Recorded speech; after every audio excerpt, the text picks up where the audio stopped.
მოგესალმებით ბატონო გელა, ჩვენ ვართ თავისუფალი უნივერსიტეტის ბიზნეს ადმინისტრირების სტუდენტები. Ჩვენი მიზანი იყო თქვენთან გასაუბრება ჩვენი ერთ-ერთი საგნის პროექტიდან გამომდინარე. ჩვენ შევისწავლეთ თქვენი კომპანიის Mathe Motors-ის ისტორია და გადავწყვიტეთ, რომ ინტერვიუს სახით გაგესაუბროთ და გარკვეული ინფორმაცია დავაზუსტოთ და ასევე თქვენგანაც მივიღოთ გარკვეული რჩევები. კი ბატონო. პირველი კითხვა მდგომარეობს შემდეგში. კომპანიის მოტივაციასთან დაკავშირებით. ზოგადად რა დგას კომპანიის უკან მოტივაციის სახით, მამოძრავებელი ძალა და კომპანიის განვითარების აღმასვლის ეტაპებზე რამდენად იცვლებოდა ეს მამოძრავებელი ძალა თქვენი გადმოსახედიდან? მადლობა მინდა გადაგიხადოთ პირველ რიგში მობრძანებისთვის, დაინტერესებისთვის. თქვენ იცით, რომ მე მთელი ჩემი ცხოვრება ბიზნესში ვარ. არ წავედი არც ერთ სახელმწიფო სამსახურში და დავრჩი რეალურ ბიზნესმენად და მიცნობს მთელი საქართველო და საქართველოს ფარგლებს გარეთაც. იმიტომ რომ თუ დაიწყებ ბიზნესით, უნდა დაამთავრო ცხოვრება ბიზნესში. წესია ესეთი. თუ გინდა რომ გერქვას ბიზნესმენის სახელი. რაც შეეხება ახლა ბიზნესში წარმატებები, უყურეთ როგორ არის. ყველა ასაკში შეიძლება ბიზნესის დაწყება. მაგრამ თუ დაიწყებ ბიზნეს თქვენს ასაკში, ფიქრს, აი ამ ასაკში ახლა რა ასაკში თქვენ ხართ, აი ნამდვილი ბიზნესმენები გამოხვალთ.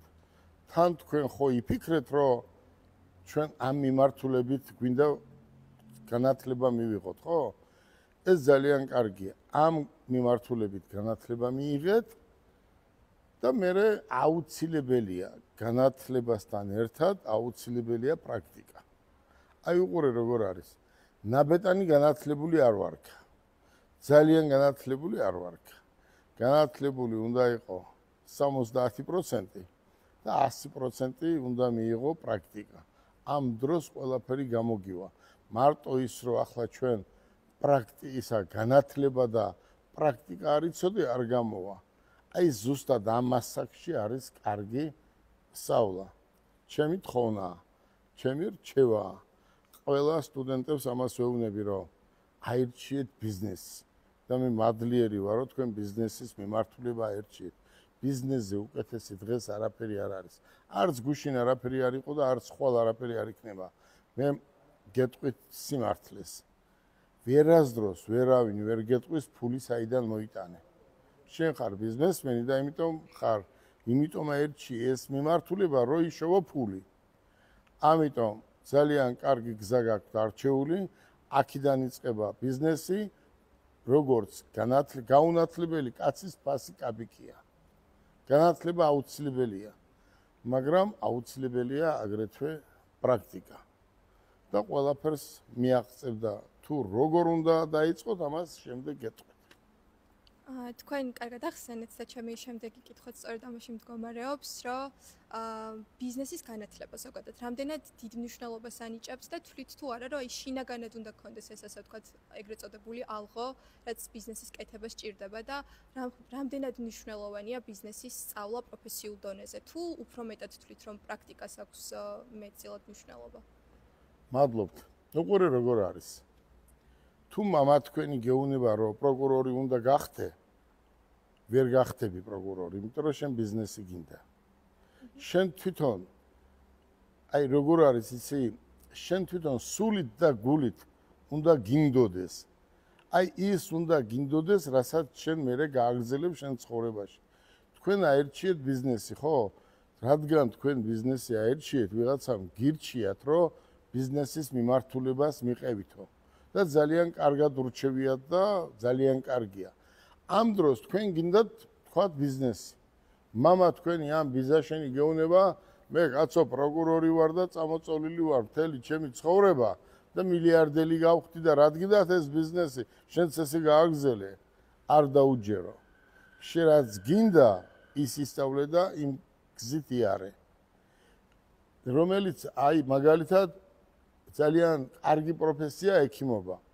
თქვათ, ხო, უკეთესი პროფესია არ არსებობს დღეს, თან ყველას რო გამოადგები, მაგრამ ამისკენ არ გაქვს მიდრეკილება. შენი მიდრეკილება არის ბიზნესისკენ და ფული შოვნისკენ და ბიუჯეტში ფული შეტანა, ადამიანების დასაქმება. ეს ძალიან მნიშვნელოვანია. არის ადამიანები, ხო, ბიზნესი არ უნდათ ექიმობა. იმას როცა ის ჩაიფიქრებს, რომ მე ექიმობა მინდა, ხელი არ უნდა შეუშალოთ, იმიტომ რომ იმას სისხლში აქვს, რომ უნდა გახდეს ექიმი. ახლა მაგალითად პოლიციელი. პატარა ბიჭებს ახალგაზრდას მოწონს პოლიციელი, რადგან იარაღი უდევს, რადგან მიდის და გააჩერებენ საბუთს ანახებდა პოლიციელი ვარ და მიბრძანდი ბატონო. ეს ახლა ახალგაზრდებს მოწონს.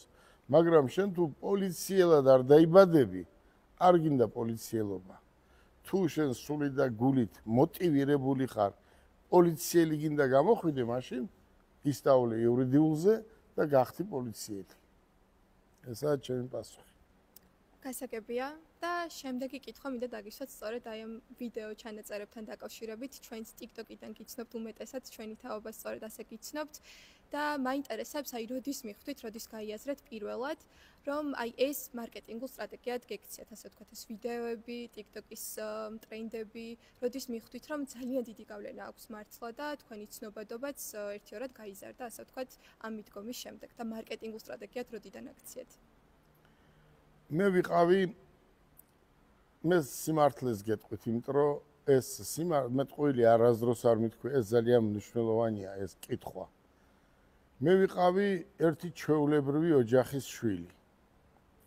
ისეთი საშუალება ჩვენ არ გქონდა, რომ იტყვიან ახლა დიდი ფულის პატრონი არ ვიყავით, ვიყავით ჩვეულებრივი რიგითი მოსახლე იყო, ვიყავით რა და არ იყო ის საშუალება, რაც სხვებს ჰქონდათ. ამ დროს დაახლოებით 14 წლის ვიყავი, 14 წლის რაღაცა გავაკეთე, ვიღაცამ ფული მაჩუქა. ავდექი და კიდე რაღაცა გავაკეთე, კიდე ფული მაჩუქეს. და გამიჩნდა ინტერესი, რომ მოდი სახში არ არის ის საშუალება და მოდი მე ვიმუშავებ. და ამ ჩემი მუშაობით ფულს ვიშოვე.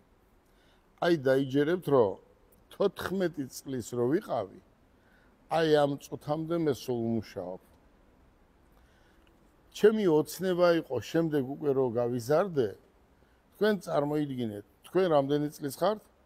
19-ის. 19-ის ხო ხარ? აი უყურეთ. 19 წლის ბიჭს ცოლი მყავდა და ძალიან ძვირფასი მაღაზია მქონდა. სადაც უკვე 20 წლის ავტომობილებსაც ვყიდით. ეს რაიონში, ეს იყო სენაკში. სენაკში დავიბადე, სკოლა იქ დავამთავრე, იქ ვმუშაობდი რაღაც პერიოდი და მერე გადმოვედი თბილისში. აი წარმოიდგინე 20 წლის, 21 წლის მთელი სამეგრელო მიცნობდა და მთელი იმერეთი, რომ მე მაშინაც მანქანავს ვყიდით. აი იქიდან დავიწყე და ინტერესი გამიშთა და მე ფულს რო შოულობ, მეტი შოვნა გინდა და დღემდე მოვედი როგორ. არავინ არასდროს არ მომიტყუებია, მთავარი არასდროს არავინ არ უნდა მოვატყუო. დღემდე მოვედი ნდობით. უნდა გენდობოდნენ, ტყუილი არასდროს არ უნდა თქვა.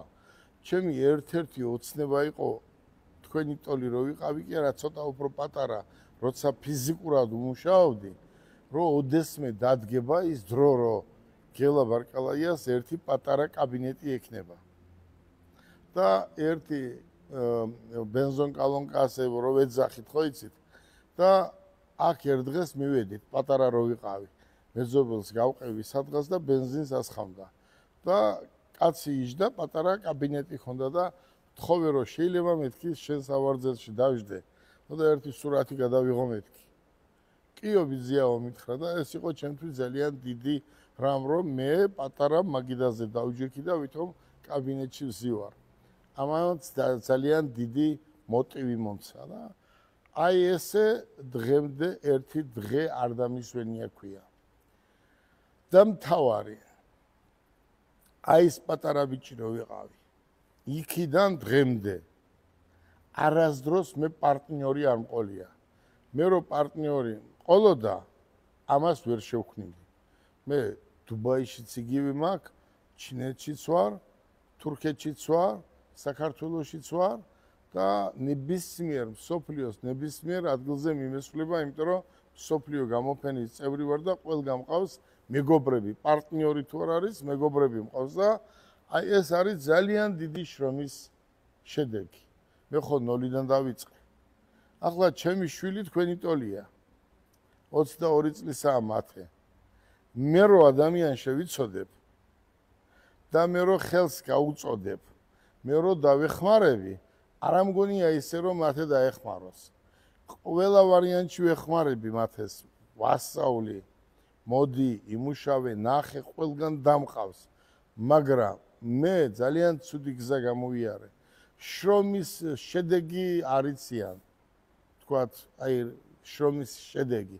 მე როცა ადამიანი მოდის და დახმარება უნდა, მე ვეხმარები. და ახალგაზრდები ფიქრობენ, რომ მე რაზე უნდა დავეხმარო. მაგრამ მე რო გაჭირვება მაქვს გავლილი, აქედან გამომდინარე, ჩემ თავს ვთვლი ვალდებულად რომ დავეხმარო. რაც შესაძლებელია, ყველაფერს ვაკეთებ. და ვეხმარები ადამიანებს და იცით ახლა მთელი საქართველოს მიცნობს და პატივი რატო უნდა გცენ, იმიტომ რომ შენს ვიღაცას უნდა სეპატივი. ხელი უნდა გაუმართო, დაასაქმო, ასწავლო. თქვენ როგორ ფიქრობთ, რამდენი 1000 ადამიანია ჩემს ხელში გავლილი? ძალიან ბევრი, 1000-ობით. და 1000-ობით მუშაობენ და ყველას ურჩევ ბიზნესი და ვინც ჩემთან გაიარა 1 წელი მაინც, ყველა ბიზნესმენია. შეიძლება ახლა ესე არ იყოს, მაგრამ ბევრ რაღაცას მიაღწევე. რომ პრაქტიკა მქონდა უფრო მეტი, ვიდრე განათლება. მადლობთ.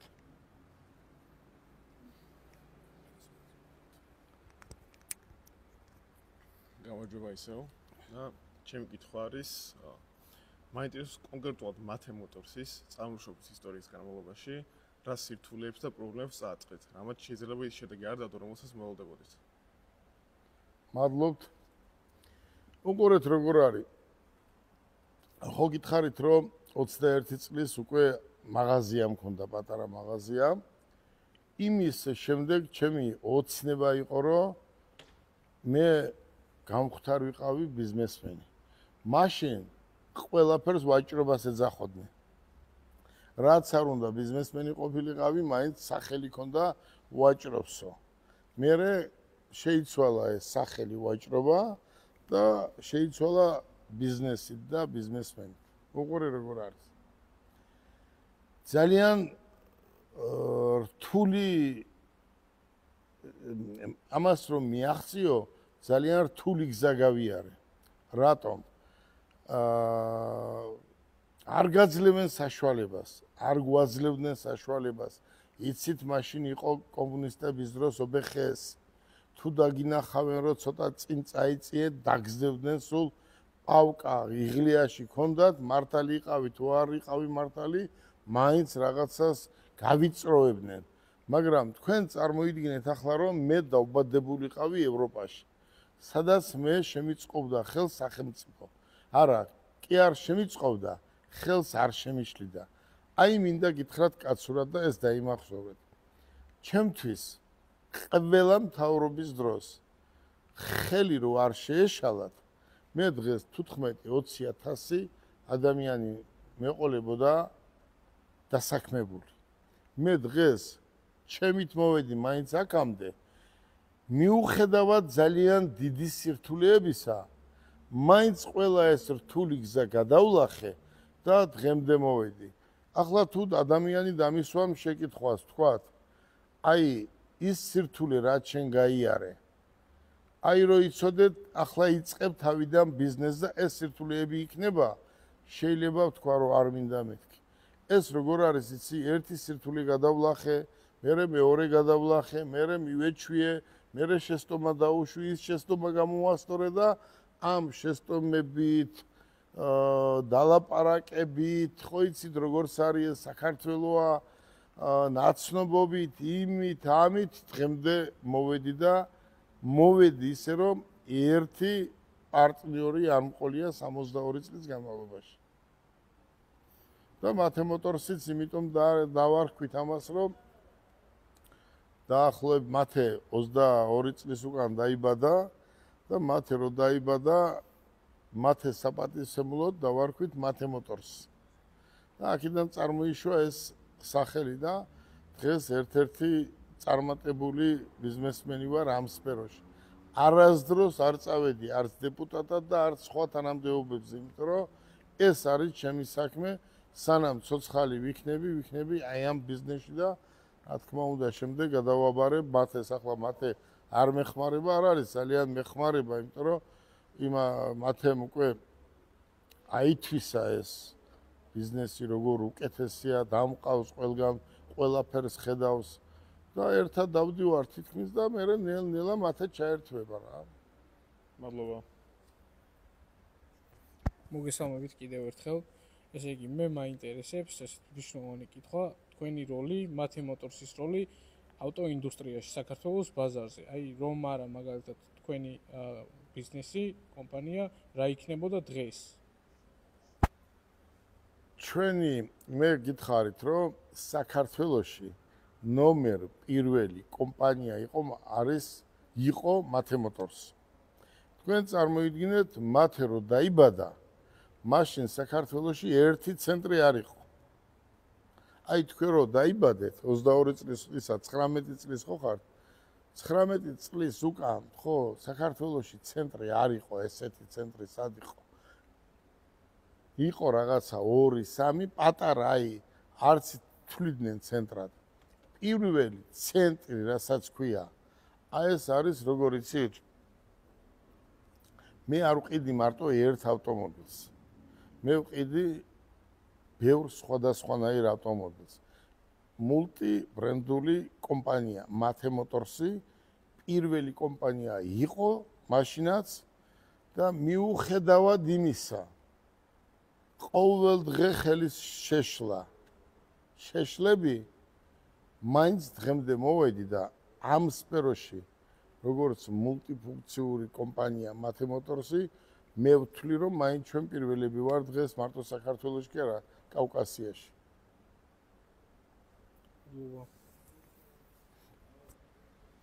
კიდევ ერთხელ მადლობას მოგახსენებთ ინტერვიუსთვის. რა შეკითხვა მაქვს ახლა მე რა არის მათე მოტორსის სამომავლო გეგმები? მადლობთ. ოღონდ როგორ არის? ხო გითხარით რომ მთელი ჩემი ცხოვრება დაუთმე ავტოსფეროს, ტრანსპორტს. დღეს საქართველოში თუ ვინმე გინდათ რომ ნახოთ თქვენ ტრანსპორტნიკი, ერთ-ერთი ვარ მე, შეიძლება 3 იყოს და პრეტენზია მაქვს რომ მე არ ვიყო მეორე. არც მესამე. იმიტომ რომ მე რა გზაც გავიარე, ის გზა არავის არ გაუულია. მე გავიარე გზა ძალიან რთული და ეს ვიცი ძალიან კარგად ესაქმე. აი წარმოიდგინე ერთი დღე მე ვერ წარმომიდგენია სხვა სამსახურში ჩემი თავი. მაგალითს ვამბობ. მე რო აქ არ მოვიდე სამსახურში, შეიძლება ავად გავხდე. მე აქ უფრო ვისვენებ, ვიდრე ახლა წავიდე ბორჯომში ან ბაკურიანში. მე ახალგაზრდები რო არ ვნახო, ცუდად გავხდები. ამიტომაც ყოველ დღე თითქმის აქ ვარ. რაც შეეხება ჩვენს მომავალ გეგმებს, ჩვენი მომავალი გეგმა კარგი შეკითხვაა. რომ არ ყოფილიყო ის პრობლემები, სულ პრობლემებია. ვიღაცას სადღაც ნათესავი გამოუჩნდება მთავრობაში, პრობლემა შეგიქმნია, ის ვერ ყიდის მანქანას, ვითომ მეუშლი ხელს. კიდე ვიღაცას ვიღაცა პატრონი გამოუჩნდება და კიდე ვერ ყიდის ამ მანქანას და მე ვარ პრობლემა, იმიტომ რომ მე კარგს ყიდი, იაფად ყიდი, კარგად ვემსახურები. თქვენ ქალბატონო, მიდიხართ სალონში, ხო? სადაც კარგ სალონში მიხვედით და არ მოგემსახურენ კარგად. მეორეჯერ ხო არ მიხვალთ. იგივეა აქაც. აი ეს ავტოსალონია, ხო? აქ რომ მოდის ადამიანი, ჩვენ ყველაფერს ვაკეთებთ, რომ ის კმაყოფილი იყოს. და ის მეორეს ეუბნება, მესამეს, მეოთხეს და ერთმანეთს ეუბნებიან და ეს საქართველო პატარა არის და მომხმარებელი ძალიან ბევრი მყავს. აი წარმოიდგინეთ თქვენ რომ ყველაფერი გაკეთდა იმისთვის რომ ეს კომპანია არ ყოფილიყო. აი გეუბნებით მამაშვილულად, კაცურად, ბიზნესურად. ყველაფერი გაკეთდა, რომ ეს კომპანია არ ყოფილიყო, მაგრამ მაინც ვართ ღმერთის წყალობით. და რომ არ ყოფილიყო ხელის შეშლა, დღეს საქართველოში მინიმუმ ეს მანქანები საქართველოში 3 წარმოება მექნებოდა. ერთი წინა ხელისუფლების დროს გავაკეთე რუსთავში და დღემდე გაჩერებულია და რატომ არ უნდა გამეკეთებია საქართველოში, რატომ არ უნდა ამეწყო ავტომობილები, ხო? რატო უნდა შემოყვავდეს, ხო? იყო საქართველოში ქარხანა ხალხი დასაქმდება, ხო? მაგრამ ძალიან დიდი ხელის შეშლა იყო. ეს რასაც თქვენ უყურებთ ახლა, სადაც არ უნდა წახვიდეთ საქართველოში, ხო? ნებისმიერ შოურუმში ასეთ შოურუმი არ არის. გვაქვს თბილისში, ნატახტარში, ქუთაისში, ბათუმში. და ცოტა ადრე 7 მქონდა 8. მაგრამ ამ ხელის შეშლებით დაგვრჩა ეს ჩვენი შოურუმები. სამომავლო ჩემი გეგმა მაინც არის ცხოვრების ბოლომდე ავტოქარხანა რო გავაკეთო. ამაზე მე უკვე საუბრობ, მოლაპარაკებულები ვართ. თუ არ იქნება ხვალ და ზეგ ხელის შეშლა, თქვენ ნახავთ საქართველოში იქნება მინიმუმ 2 ჩემი სახელით გახსნილი 2 ავტოქარხანა. ეს მანქანა ვიყიდე, გავყიდე, არ არის პრობლემა. უბრალოდ თავარი არის საქართველოში იყოს წარმოება. წარმოებაზე უკეთესი არაფერი არ არის, ვინაიდან ძალიან ბევრი ადამიანები დასაქმდებიან. რაც შეეხება ახლა, მე არ ვიცი თქვენ რა წიგნებს კითხულობთ, მაგრამ უყურეთ ახლა რა ხდება. აი, როცა აირჩევ ბიზნესს, ამაზე უკეთეს წიგნებს თქვენ ვერ იშოვით. აი ეს წიგნები არის ყველა ერთმანეთზე უკეთესი. უყურეთ. გაყიდვების სუპერვარსკვლავი. აი ეს წიგნია შესასწავლი. შენ თუ გინდა რომ ბიზნესი ისწავლო, ყველაფერი არის გაყიდვა. აი ეს წიგნი უნდა ისწავლო. მეორე არის გეუბნება ადამიანი. ამერიკელები გეუბნებიან რომ მე შეცდომა დაუშვიო და აი ეს წიგნი იმიტომ გამოუშვიო და იმიტომ დავწერეო, რომ შენ შეცდომა არ დაუშვაო. აი ამიტომ ქვია მას შეჭამე ბაყაყი. არის ის ახლა 60%-მა რა არისო, რას ქვია შეჭამე ბაყაყი რა არის? ვერც მიხვდება, მაგრამ მე ვხსნი რომ შენ რომ მართლა ბაყაყის შეჭმაზე კი არა საუბარი.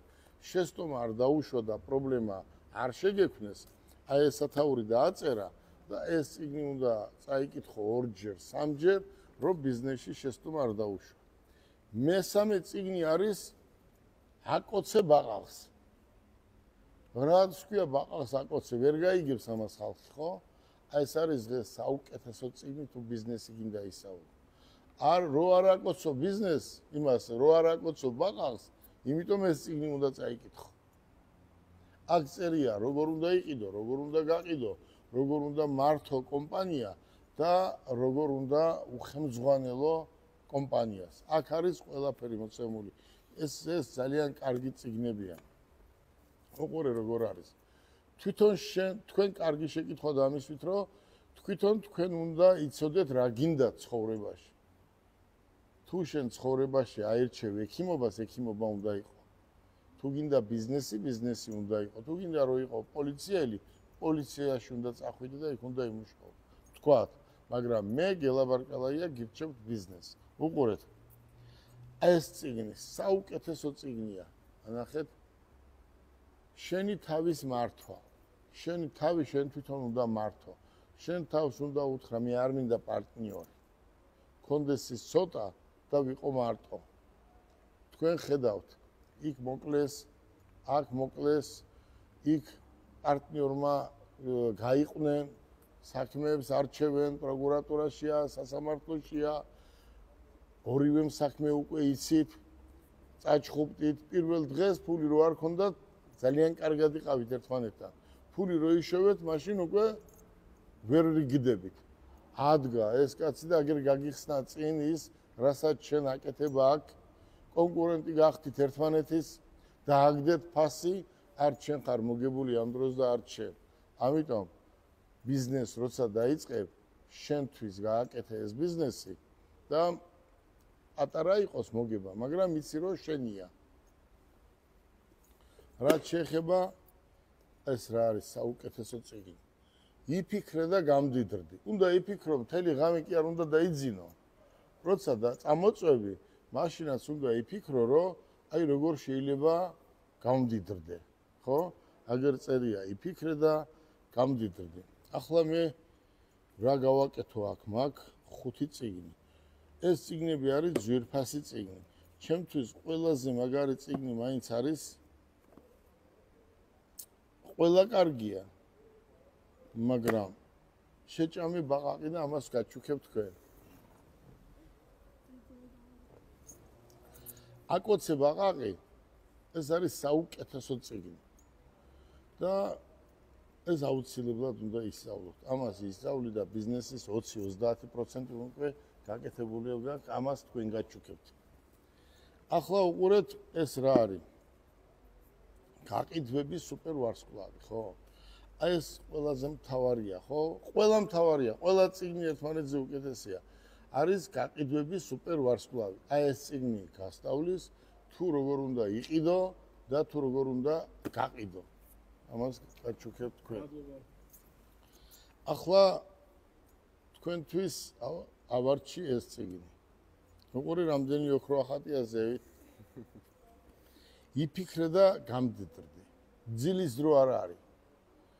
ზოგჯერ ყვები რომ ძილის დრო არ არის მეთქი და დაწერა იმ კაცმა, არა, კვირას მეთქი.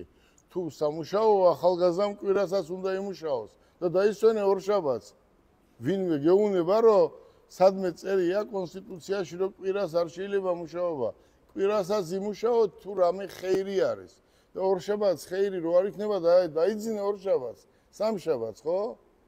ამიტომ ეს წიგნი არის იფიქრე და გამდიდრდი. ძილის დრო არ არის. ძილსაც მოასწრებ და ყველაფერს ახალგაზრდები ხართ, აი ეს წიგნები წაიკითხეთ და ეს არის ძალიან კარგი წიგნები ბიზნესის მიმართულებით. უკეთეს წიგნს თქვენ ვერ ნახავთ, ეს არის საუკეთესო წიგნები. საკუთარი თავის მართვა. შენ უნდა მართო შენი თავი. პირველ რიგში ეს წიგნი უნდა ისწავლო. რომ შენი თავი მართო, შენ უნდა იყო ჩამოყალიბებული და იცოდე რა გინდა ცხოვრებაში, რომელი მიმართულებით. ეს არის საკუთარი თავის მართვა და ამ წიგნს მე თქვენ გაჩუქებთ. მადლობა ბატონო გელა საჩუქრებისთვის, ინტერვიუსთვის და როგორც წარმატებული ბიზნესმენი, ერთ რამეს რას გვეტყოდით, რაც ახალგაზრდებს სჭირდებათ წარმატებისთვის. ჩემი თხოვნა ბიზნესია. მე რასაც გეტყვით, არ გაგიბედავენ, არც გეტყვიან და არც ლექტორი არ გეტყვის. აი უყურეთ. ნახეთ გელა ბარკალაია სადმე რამე აწერია. თუ ბიზნესმენი ხარ, დახატული, მიხატული, მოხატული, ყველაფერი არის ზედმეტი. 5 საყურე, 7 საყურე ღმერთმა დაიფაროს, რომ ახალგაზრდა ბიზნესმენს საყურეები კონდეს. ყოველთვის ეცადეთ ცხოვრებაში, რომ ტყუილი არ გამოგივიდეს. აი დამწყები რო ხარ, მაშინ უნდა მოიპოვო სახელი და ტყუილი არ გამოგივიდეს. არასდროს არ თქვა ტყუილი. ვერ მოიგებ, მაინც არ თქვა ტყუილი. ხვალ მოიგებ, თუ გინდა მოიგებ. და რაც მთავარია.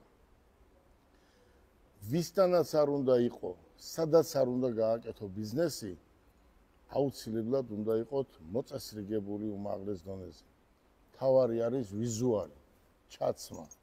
შეიძლება არ იყოს ზვირიანი პერანგი, მაგრამ ის უნდა იყოს გადაუთავებული და მოწესრიგებული, როცა შენ ბიზნესის დაწყება გინდა ან ბიზნესში ხარ.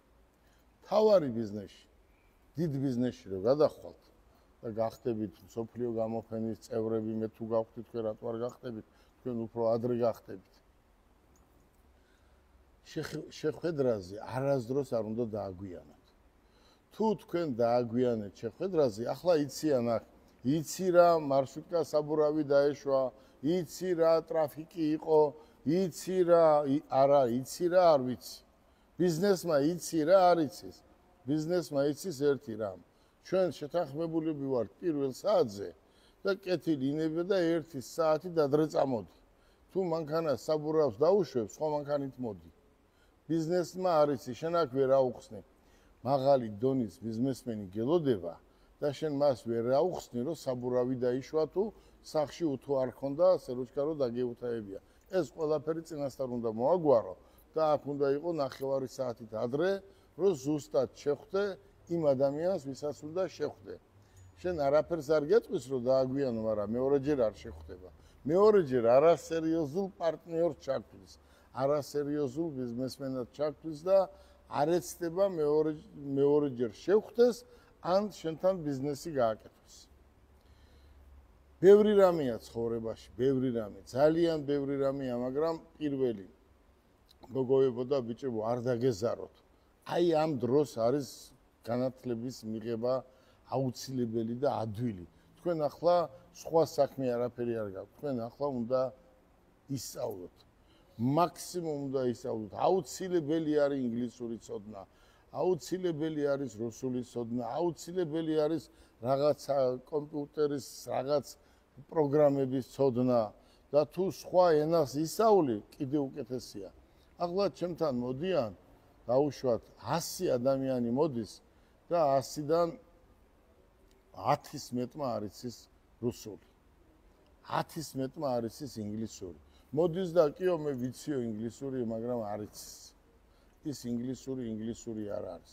ახლა ამ ეტაპზე, აი ამ მასაკში თქვენ ბავშვები ხართ, ახალგაზრდები ხართ, სტუდენტები ხართ, ახლა თქვენ გაქვთ ცოდნისთვის დრო. შეიძლება რაღაცა კუთხით იქ ვერ ახერხებდე, მასწავლებელი უნდა აიყვანო, თუ არა და ინტერნეტში არის ყველაფერი. აქედან გამომდინარე, თუ მივახციე მე, აუცილებლად მიაღწევთ თქვენ. ჩემ დროს არც ის იყო და არც ის იყო. ახლა ისიც არის, ესეც არის და ყველაფერი არის. ჩემ დროს არ იყო ეს წიგნი. არ იყო ესეთი წიგნები, არ არსებობდა. ამიტომ ახლა ყველაფრის საშუალება არის, რომ ადამიანი განვითარდეს და მე რატომ მეუნები ამას ახალგაზრდებს? ახლა არის საჭირო მაინც განათლება. მე ძნელია. მე რომ ინგლისური მცოდნოდა, ჩემ დროს იყო 5-იანი ნიშანი. მე რომ ინგლისური მცოდნოდა 4 მინუსზე მულტიმილიარდელი ვიქნებოდი. ეს დამჭირდა ცხოვრებაში. და მე რომ ვისწავლე უკვე გვიანი იყო.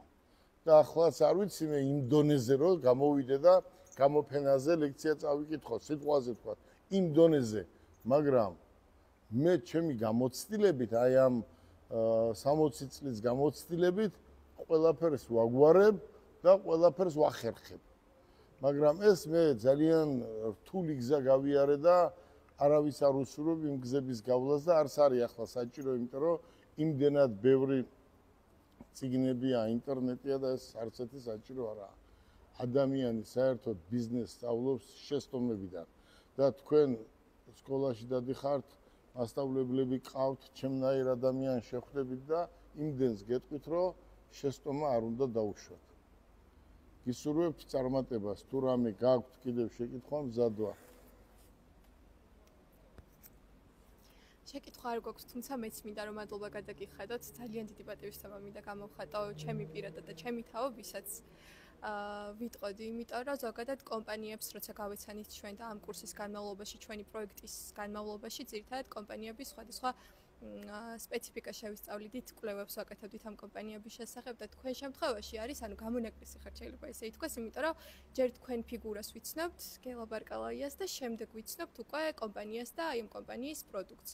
და სწორედ ამიტომ აგირჩიათ ასე ვთქვათ და გადაწყვეტეთ თქვენთან გასაუბრება და დიდი მადლობა, რომ ესე კეთილი განწყობით მიგვიღეთ. მე ყოველთვის ვიყავი, ვარ და ვიქნები მზად ახალგაზრდებს თუ რამეში გამოვადექი, ან რამე შემეძლება რომ აუხსნა, ყოველთვის მზად ვარ, იმიტომ რომ მე მიხარია, როცა მეუნებიან, რომ ახალგაზრდები მოდიან, ან სადმე მპატიჟებენ, ჩემთვის ეს არის პირიქით სტიმული, რომ ახალგაზრდებს მე უჭირდები რაღაცა კუთხით. კიდევ ერთს გეტყვით, პირადად თქვენ ერთს გეტყვით და დაიმახსოვრეთ. არ გინდა პარტნიორი. რა საქმესაც გააკეთებ, სალონი, რო ავიღო სალონი, პატარა სალონი გააკეთე და იყოს შენი. არ გინდა პარტნიორი, იმ პატარა ფულით გააკეთე. პარტნიორობას მოყვება ყველაფერი უბედურება. დიდი მადლობა. მადლობა ასეთი საინტერესო ინფორმაციისთვის. წიგნები გაჩუქეთ და მომავალში იმედია კიდე შევხვდებით ერთმანეთს.